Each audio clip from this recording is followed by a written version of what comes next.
Haji Bashar Nourzai is a convicted former Afghan drug lord.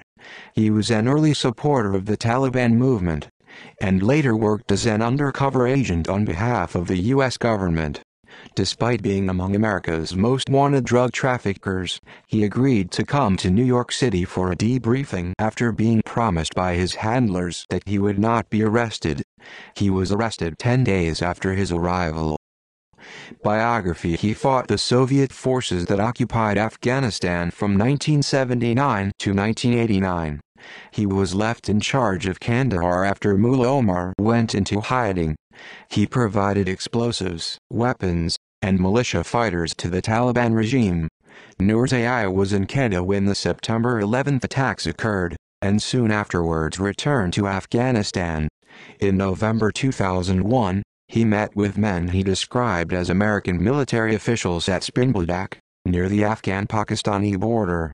Small teams of U.S. Special Forces and intelligence officers were in Afghanistan at the time, seeking the support of tribal leaders. According to his lawyer, Nourzai was taken to Kandahar, where he was detained and questioned for 6 days by the Americans about Taliban officials and operations. He agreed to work with them and was freed, and in late January 2002 he handed over 15 truckloads of weapons, including about 400 anti-aircraft missiles, that had been hidden by the Taliban in his tribe's territory. On the 1st of June 2004, he was sanctioned under the Foreign Narcotics Kingpin Designation Act. Arrest: In April 2005, U.S. authorities in New York City arrested Nourzai. He was charged with trying to smuggle more than $50 million worth of heroin into the United States. He is one of 10 people and organizations on a U.S. list of most wanted drug traffickers. RFERL looks at alleged ties between Afghanistan's former Taliban regime and the illegal narcotics trade in light of the Nourzai arrest. Nourzai was represented at his 2008 trial by New York high-profile criminal defense lawyer Ivan Fisher. The case has raised substantial questions about U.S. foreign policy abroad. In 2008, Nourzai was convicted of smuggling $50 million worth of heroin into the United States.